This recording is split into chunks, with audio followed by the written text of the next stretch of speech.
Good morning. Happy Friday to all my subscribers, viewers, and audience, new and old. Thank you very much for viewing my content. I know I have not uploaded any content in the last couple of days. I've been kind of busy with my full-time work as a contract and a project. That keeps me busy time to time. Anyway, we're going to start on something. Remember, right tools for right job. This is my channel. My name is Noor Ali. As always, thank you very much. And let's start today's topic that I'm going to cover. Not too much. You're going to get started on it. You're going to take it one step at a time. Remember, all our topic or our content on this series is going to come from this book. Book may be old, but what's in it is the foundation that we use every day. No matter what position your IT is. Are you a bench technician? Are you a field technician? Are you an installer? Are you replacing parts in a data center in a server? Are you a bench technician? Do you do component level repair? Do you do board level repair? Do you do equipment swap outs, cable work? No matter what you do, no matter where you work, this is used either you're in school doing your courses, or when you come out of school. You got to know this stuff inside and out. So here we go. Just going to introduce a few topics from this book. Then as we move forward, we will talk about it. Well, my first topic is, can you read an electronic diagram? Do you understand the components? Do you understand what they do? Do you know all the technology that is used for? And can you use the troubleshooting tool like a DVM, scope, and other tools either in the field, either in the bench to troubleshoot these kind of components, circuits, lines, equipment, and boards? That's the first thing. See, like I say, right tools for right job. This may be an old analog meter, but you got to know how to use it. Here's another good example. This is an AC voltmeter. It looks analog, but you can buy a DVM, which is a digital base. This is an old-time neon lamp electrical tester. We can buy these today also to test the lines.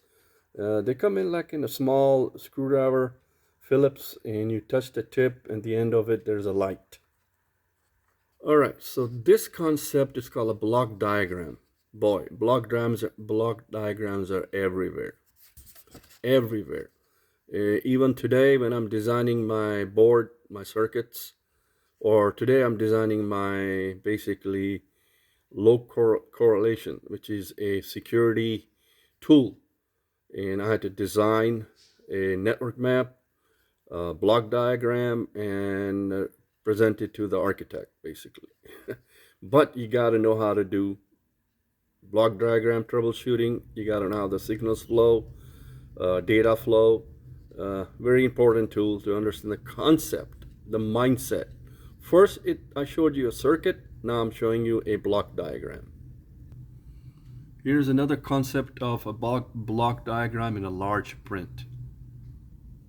This is a block diagram on the top. Bottom is the circuit, so you need to understand both point of view. This is a scope.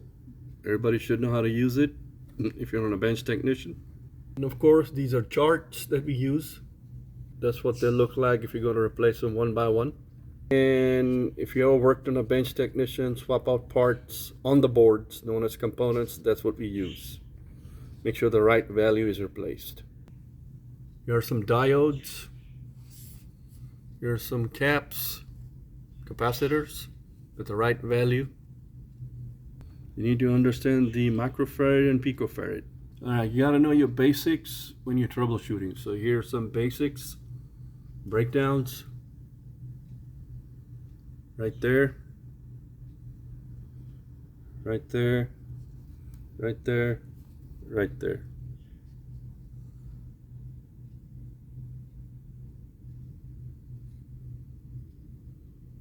Now, I'm not going to read out loud.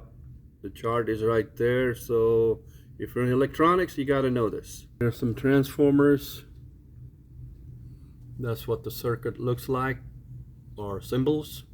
Earlier I shared a chart of wheel, Ohm's law. There it is, right there.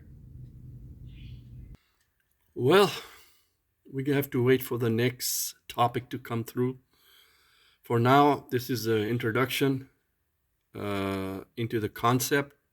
As long as your foundation is good on troubleshooting, you understand the technologies, any book can be used, no matter how old it is. Remember, foundation is the key, and the mindset is how to troubleshoot, what to troubleshoot, when to troubleshoot, where to troubleshoot. All these things are involved. And the biggest thing when you come to technology is the cost. Does it need to be replaced? Is it old? Is it decommissioned? Do you have the parts availability? All those things are required to know. As always, thank you very much. You guys have a great day.